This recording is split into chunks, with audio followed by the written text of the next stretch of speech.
Ang Ginoo maanaa kaninyo. Manasab kanimo. Pagbasa gikan sa santos nga ebanghelyo sumala ni Lucas. Himiyan ikaw o Ginoo.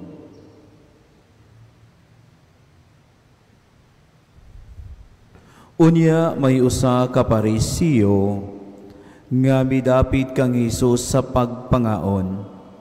Busa miadto si Hesus sa balay sa Parisiyo ug nakigsalo kaniya. Niadtong lungsura may usa ka babae nga daotag kinabuhi. Sa iyang pagkadungog nga si Hesus nagkaon didto sa balay sa Parisiyo, miadto siya dala ang usa ka tibod nga albastro nga puno sa pahumot. Samtang diha siya sa luyo ni Hesus dapit sa tiilan, mihilak siya og nahumod sa iyang luha ang mga tiil ni Hesus. Unya gipahiran niya sa iyang buhok ang mga tiil ni Hesus o gihagkan o gibubuan sa pahumot. Sa pagkakita niini sa Parisiyo nga nagdapit kang Hesus, miingon siya sa iyang kaugalingon. Kun kining tawhana, tinuod pa nga propeta. Makailaon ta siya kun kinsay kining babae nga mihikap kaniya ug unsa kadautan ang iyang kinabuhi. Apan miingon si Hesus kaniya, Simon, aduna ako'y isulti kanimo. Si Simon mitubag, sige magtutudlo, sultihi ako. May duha ka tawo nga daota nakautang sa usa ka tigpahulam o kwarta. Miingon si Hesus, ang usa nakautang og 500 ka denaryo ug ang usa 50. Apan kay silang duha dili man makabayad, gipapas na lamang ang ilang utang.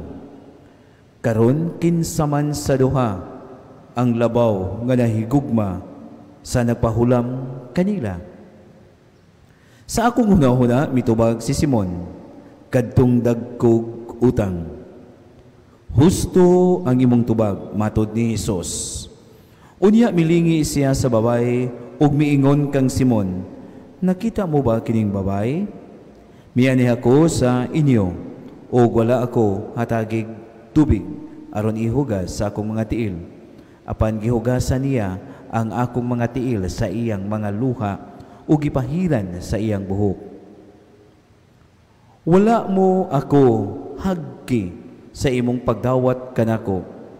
Apan nagpunay siya halok sa akong mga tiil sukad sa akong pag-abot. Wala mo hisuig lana ang akong ulo. Apan iyang giagwahan ang akong mga tiil. Busa sultihan ko ikaw nga ang dakong gugma nga iyang gipakita nagmatuod nga gipasaylo na ang daghan niyang mga sala. Kinsa katong gipasaylo sa jutay mga sala, nagpakitag jutay lamang nga paghigugma. Unya giigna ni Hesus ang babae, gipasaylo na ang imong mga sala. Ug ang uban nga dito sa kananan miingon sa ilang kaugalingon, kinsa ba kining tawhana nga nagpasaylog mga sala? Apan miingon si Hesus sa babae, ang imong pagtuo nagluwas kanimo. Pauli nga malinawon. Ang Ebanghelyo sa Ginoo. Daygan ikaw, Kristo. Manglingkod sa makadiyot, maayong gabi kaninyong tanan. Dihay usa ka higayon nga aduna ko'y gika istorya nga usa ka suod nako nga higala. Ug unya miabot mi sa punto kabahin ni ining pagpasaylo. Nindot kaayo ang iyang giingon. Miingon siya kanako, Padre, sa tinud-anay lang, daghan na kaing mga tao nga nagpasakit kanako. Ug unya ako siyang gipangutana, unya, miingon siya, ako sad silang gipasaylo. Tungod kay ako, daghan na usab ang mga tao nga akong napasakitan. Balikon ako ha. Daghan na kaing tao nga nakapasakit kaniya ug iyang gipasaylo tungod kay para kaniya daghan na sad kuno kaayong mga tao nga iyang napasakitan. Sa paagi nga nahibaluan niya ug sa paagi nga wala usab niya mahibalui nga nakapasakit na di ay siya kanila. Ug miingon siya kanako, ug sukad nga ako ning gipaningkamutan sa pagpuyo. Karon, Padre, malinawon na kaayo ko. Of course, miingon siya, naapay mga gamay kuno nga mga kasikas, mga kanang kagubot sa iyang kinabuhi. Naapay daghang mga kalibog, pero malinawon gayud siya kay iya yung giinanay pagwagtang ang pagdumot sa mga tao nga nakahatag kaniya og kasakit. Mga igsuon sa ato ang kinabuhi ba? Dali baya no kinaiya nato, dali kaayo ta makakita sa mga sayop, sa mga sala sa ato ang isig katao. Sayon kay nato pagkakita sa ilang mga sala nga nahimo. Ug gumika ni ini kay sayon o dali man ta makakita sa ilahang mga sala nga ilang nabuhat, dali dayon kaayo kita nga makahukom nga kanang tawhana makasasala gayud kaayo.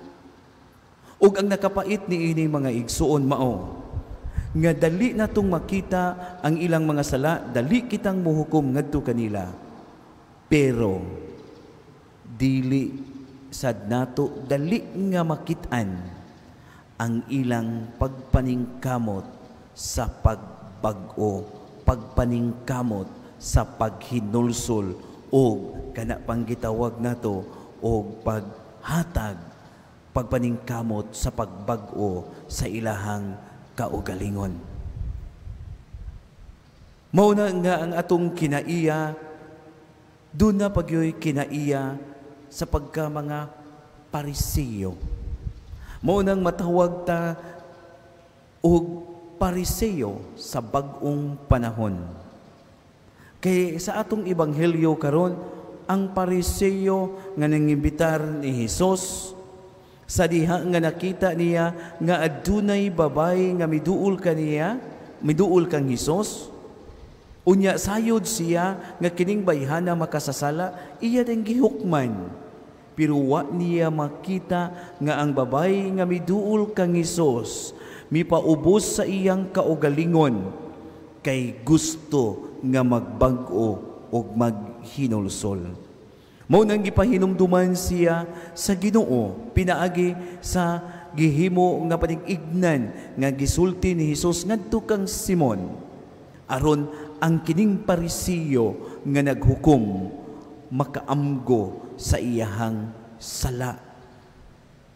Ug mausa na mga igsuon sa ato ang kinabuhi, pagkaanindot unta nga maningkamot gyud ta, atong ma-overcome ang pagka-Pariseo diha sa atong tagsa-tagsa kakaugalingon. Kay usahay or may lagusahay kun sa makadaghan nga higayon baya muhukom dayon ta sa atong isig katawo nga siya sadaan. kay buot na to nga tabunan ang atong kaugalingong mga kasalanan. Pagkanindot sama sa kasinatian ako sa akong higala nga nag-istoryahan na imi, nga pagkanindot unta mga igsuon nga kita ba, muingon ta nga dili ko maghukom kaniya nga sad-an, kay ako daghan ra basab kaayong mga sala.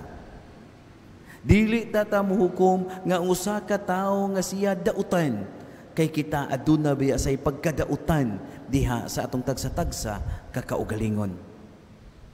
Ug kun buhaton na nato mga igsuon nga dili ta dali nga muhukom, dili na nato ma-highlights ang mga sayop sa atong isig katawo, kundi ang ma-highlight na nato ang ilang pagpaningkamot. Pagkanindot kay kini maghatag bayasad ug kabaghuan sa atong katilingban ug kalinaw sulod sa atong tagsa-tagsa kakaugalingon. Dihay usa ka asawa miduol nako naghilang.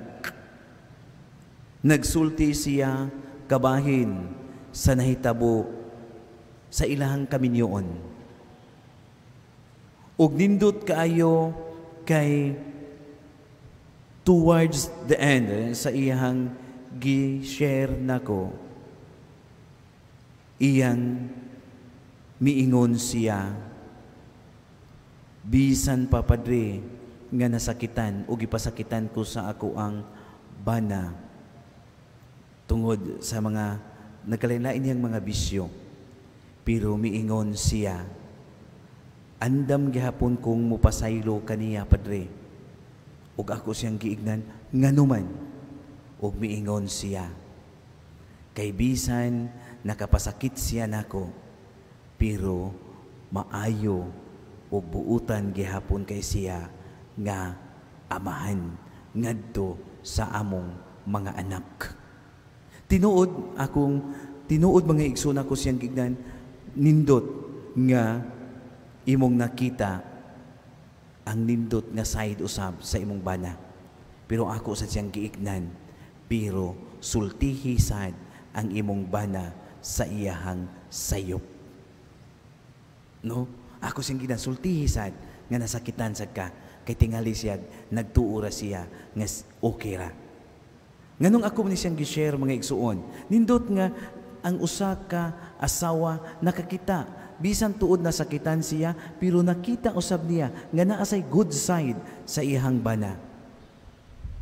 Mausa na maubiyanay kinaiya nga gipakita sa Dios sa tagsa-tagsa kanato. Bisan pa sa atong pagkamakasasala, pero nakita sa Dios nga aduna say nindot, naa say good side sa matag usa kanato. Kay kita iyamang mga anak. Ug maunay atong tinguhaon mga igsuon, aron makapuyo kita nga malinawon, atong makita unta ang pagpaningkamot sa usag-usa, aron makasulod kita sa gingharian sa Dios.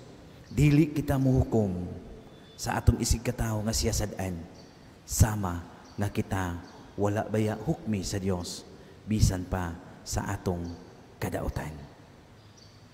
Palihog manindog.